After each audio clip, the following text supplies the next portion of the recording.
Bom, eu estou gravando esse vídeo a pedido de alguns alunos da graduação do curso de Ciências Sociais, a despeito de uma contribuição minha a respeito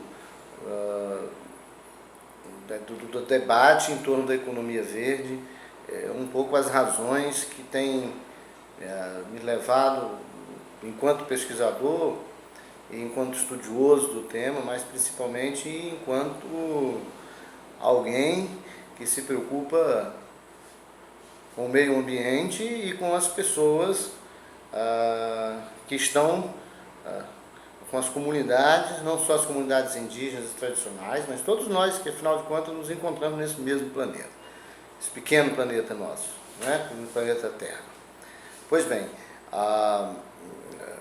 um dos fundamentos, evidentemente, do ponto de vista mesmo da análise científica, é que a economia verde, na verdade, é um novo revigoramento do capitalismo. Quer dizer, é uma nova forma de se reorganizar, de se reestruturar do velho e antigo capitalismo.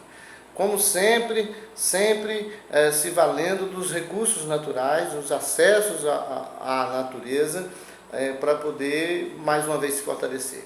E essa tem sido a tônica do capitalismo ao longo da sua história.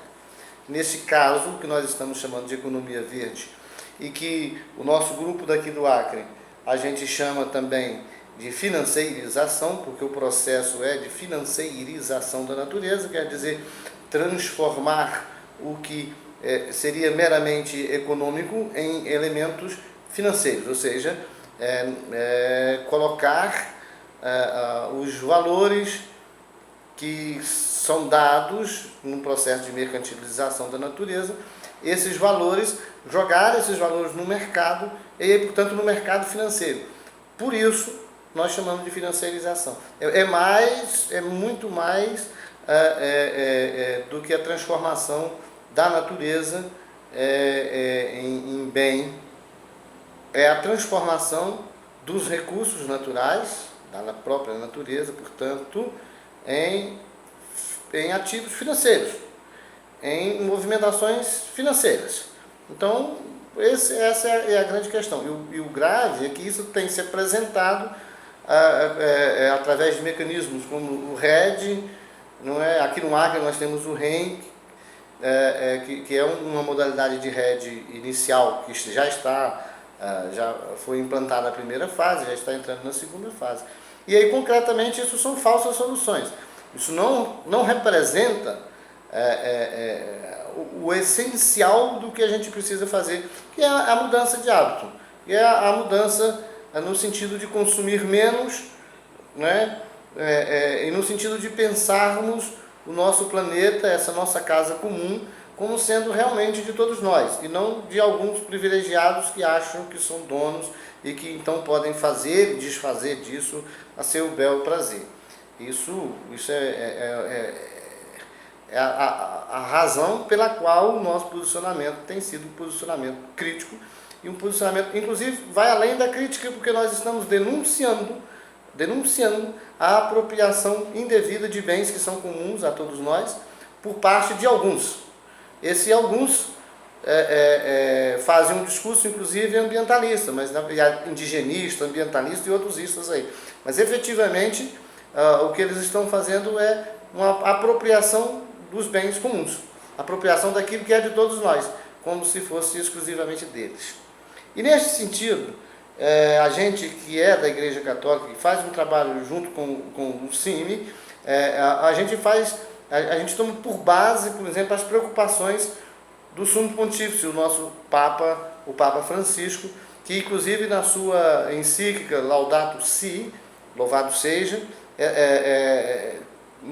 nessa encíclica o Papa manifesta claramente o descontentamento com esse modelo de financiarização da natureza.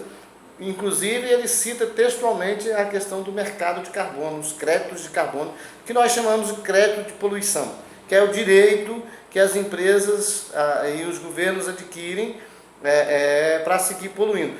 Textualmente, o Papa escreve, está lá no número 171 da encíclica Laudato Si, diz o Papa: a estratégia de compra e venda de créditos de emissão, portanto crédito de carbono, pode levar a uma nova forma de especulação que não ajudaria a reduzir a emissão global de gases poluentes. Este sistema parece ser uma solução rápida e fácil, com a aparência de um certo compromisso com o meio ambiente, mas que não implica, de forma alguma, numa mudança radical à altura das circunstâncias. Pelo contrário, pode tornar-se um diversivo que permite sustentar o consumo excessivo de alguns países e setores.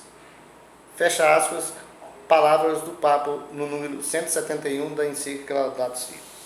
Ora, o que o Papa está dizendo é que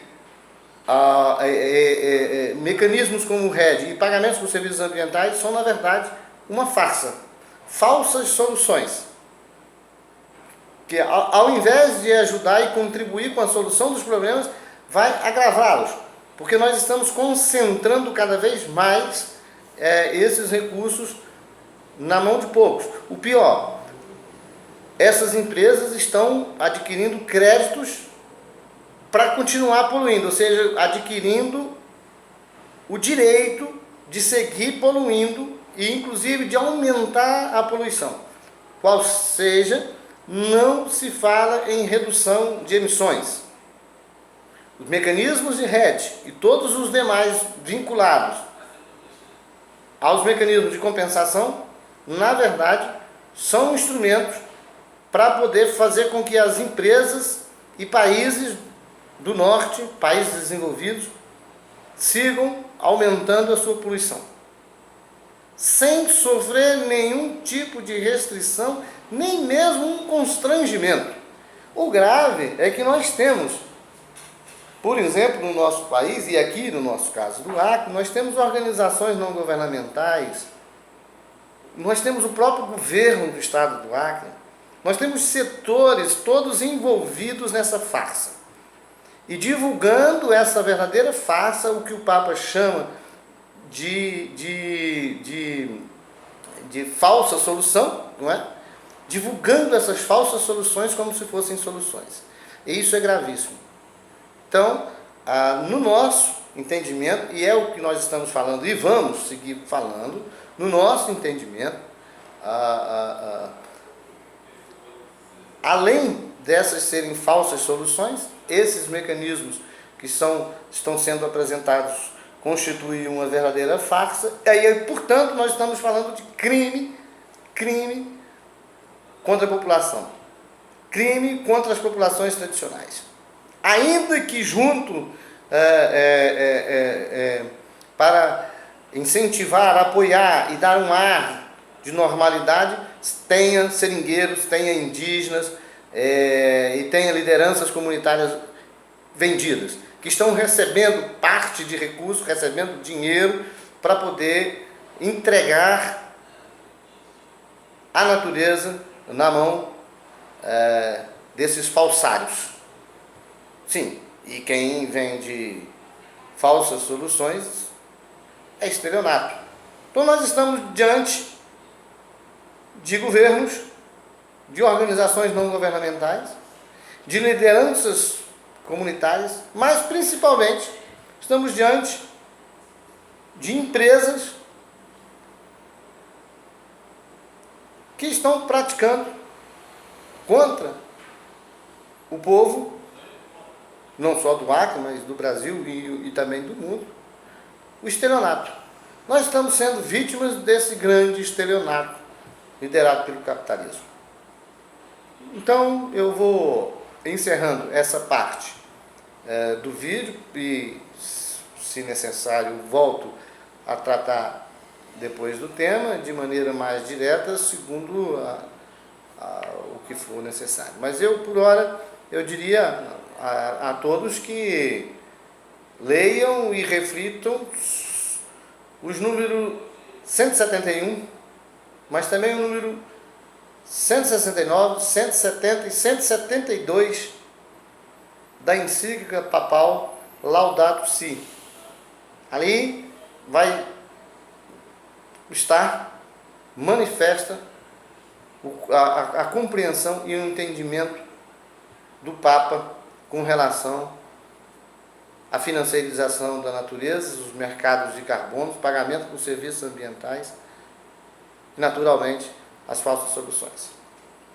Muito obrigado.